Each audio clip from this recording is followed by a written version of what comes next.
सर्वांना सादर दंड प्रणाम। धर्मगप्पा विथ धनंजय या यूट्यूब चॅनलवरती मी धनंजय लोणारकर सर्वांचं मनपूर्वक सहर्ष स्वागत करतो। आज महानुभाव पंथाचे आद्यगुरू असणारे श्री दत्तात्रय प्रभू आणि त्यांच्या श्रीचरण स्पर्शाने पुण्य पावन झालेलं माहूर हे तीर्थस्थान, परंतु स्वामींनी माहूरला जाऊ नये सांगितलं आणि त्यामुळे ज्यांना माहूरला जाण्याची इच्छा आहे, माहूरला जाण्याचं तीर्थस्थानाचं गोमटं मिळावं यासाठी आमचे पूर्व आचार्य पंडित श्री विश्वनाथदास बाळापूरकर यांनी 12 खांडींची म्हणजे 12 मांडलिक मंदिरांची निर्मिती केली। त्यापैकी हे आहे गगनमाळ श्री क्षेत्र दत्तात्रय संस्थान गगनमाळ, जिल्हा यवतमाळ। ह्या खांडीला मी आलेलो आहे। या ठिकाणी श्री दत्तात्रय प्रभूंच्या विशेषाची स्थापना केलेली आहे आणि हे अंबाळीपासून 1.5 किलोमीटरवरती आहे। अंबाळीपासून 1.5 किलोमीटरवरती हे गगनमाळ स्थान आहे। राहण्याची छान व्यवस्था आहे, भव्य असा सभामंडप आहे आणि काचेचं मंदिर आहे। तुम्ही बघू शकता इथे श्री दत्तात्रय प्रभूंचं छानपैकी फोटो आहे काच मंदिरामध्ये।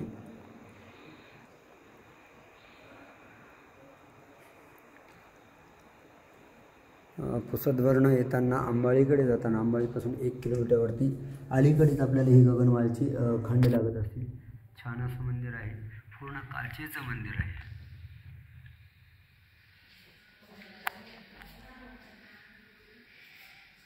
आणि ही श्री दत्तात्रयांचं तीर्थस्थान। प्रत्येक जे खांडींचे ओटे आहेत त्या प्रत्येक खांडींच्या ओट्यावरती मध्ये विशेष त्या ओट्यामध्ये बसवलेले आहेत आणि सोबतच वरती विशेष पण ठेवलेला आहे। मुखवटा इथे हे श्री दत्तात्रय प्रभूंचा विशेष आणि याच्या जे नारळ आहे त्याच्याखाली अजून विशेष ओट्यामध्ये बसवलेले आहे। इथं देवळीमध्ये सुद्धा विशेष आहे, तोही आपण वंदन करू शकतो।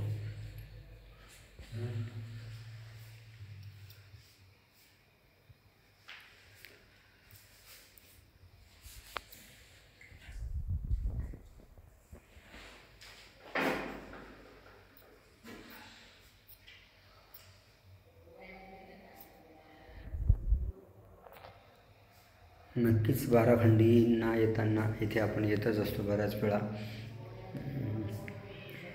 पण मी अगोदरच्या व्हिडिओमध्ये सांगितल्याप्रमाणे आपण भक्तिवेडे किंवा कसं म्हणता येईल सांगता येत नाही, पण माहूरला पण जातो आणि 12 खंडीला जातो। 12 खंडीला गेलं तर प्रॉब्लेम काहीच नाही, पण माहूरला गेल्यावरतीही 12 खंडीला जातो। 12 खंडींची निर्मितीच याच्यासाठी आहे की माहूरला जाऊ नये। आता कोणी जावं कसं जावं याबद्दल अनेक विशेष वेगवेगळे मतं आहेत, पण हे खांड म्हणजे तुकडा मांडलिक स्थान आहे, ज्याला पूर्वाचार्य सर्वजण आपल्या खांड असं म्हणतात। तर हे आहे श्री दत्तात्रय प्रभूंचं गगनमाळ तीर्थस्थान। प्रशस्त मंदिर आहे।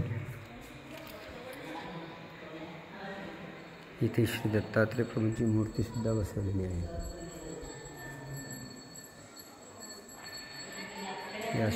तुम्ही नक्की या सर्वांनी दर्शन घ्या। दंड प्रणाम।